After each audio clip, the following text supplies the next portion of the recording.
Hello, I'm Dr. Ernest Grant, President of the American Nurses Association.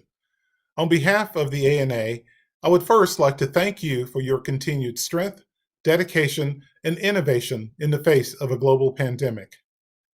ANA stands with you and will continue to advocate for clear, evidence-based guidelines and resources. Our top priority is to ensure our nation's nurses can safely and effectively respond to the virus and protect the public. Recent events across our nation has been a stark reminder, however, that COVID-19 is not the only pandemic America is facing today. We bore witness to an act of incomprehensible racism and injustice in the murder of George Floyd by a white police officer and abetted by the inaction of 3 other police officers. Sadly, we continue to learn about other disturbing incidents of injustice almost weekly.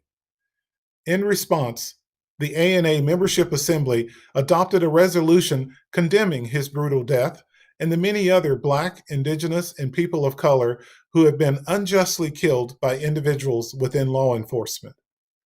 The Membership Assembly recognized that cruelty and abject racism must not go unchallenged. It is our ethical duty to recognize human dignity and protect human life. I take seriously the responsibility to lead us during these turbulent times. As I stated, we have a responsibility to use our voices to call for change. Our code of ethics obligates us, as nurses, to be allies and to advocate and speak up against racism, discrimination, and injustice. This is non-negotiable.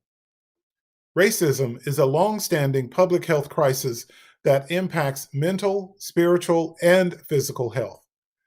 COVID-19 has exacerbated this crisis and added to the stress in the Black and other communities of colors, which are experiencing higher rates of infection and death.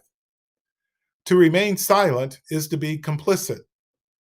I call on you to educate yourself and then use your trusted voice and influence to educate others about the systemic injustices. The pursuit of justice requires us all to listen and engage in dialogue with each other.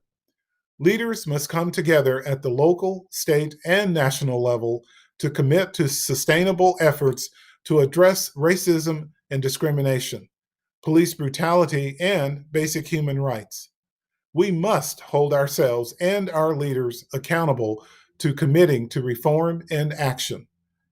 I ask you to imagine a world where equity is a priority, where the social determinants of health drive policy decisions, and where public health and preparedness are considered essential.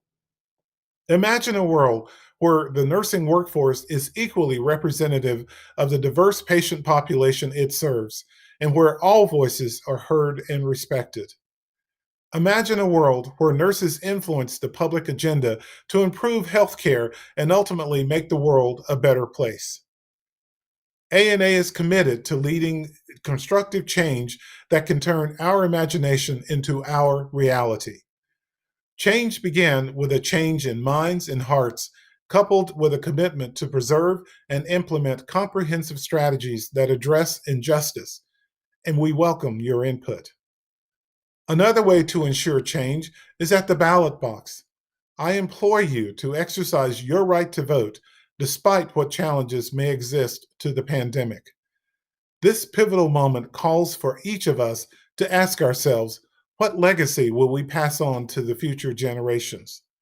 Please continue to take every opportunity to advocate and encourage the change you would like to see in your communities.